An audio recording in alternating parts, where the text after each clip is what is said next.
Now, our final question comes from Evelyn C. Evelyn says, you all always talk about these high interest savings account, HYSAs, but which ones are actually worth it? Which one should I actually put my money into? There's about 7 right now that pop up whenever I search them on Google, and I just want to make sure that I don't get scammed. Really, really good question. And Robert, I'm sure a couple come to mind for you here, but 3 come to mind immediately. The first one is public.com's high yield cash account. It's the exact same thing as the savings account. It's FDIC insured up to like $2.5–3 million.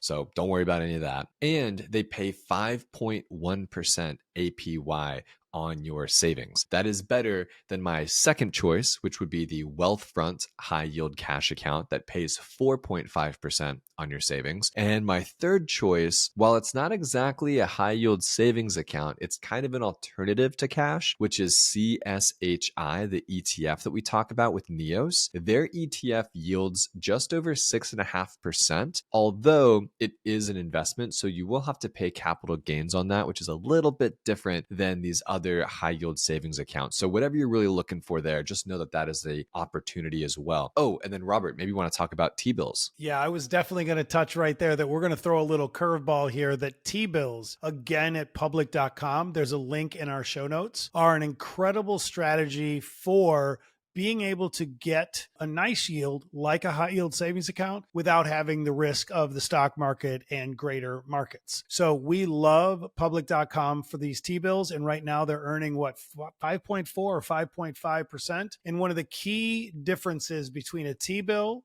treasury bill, and a high yield savings is there's no tax from a state or local level on your gains, unlike in a high yield savings account.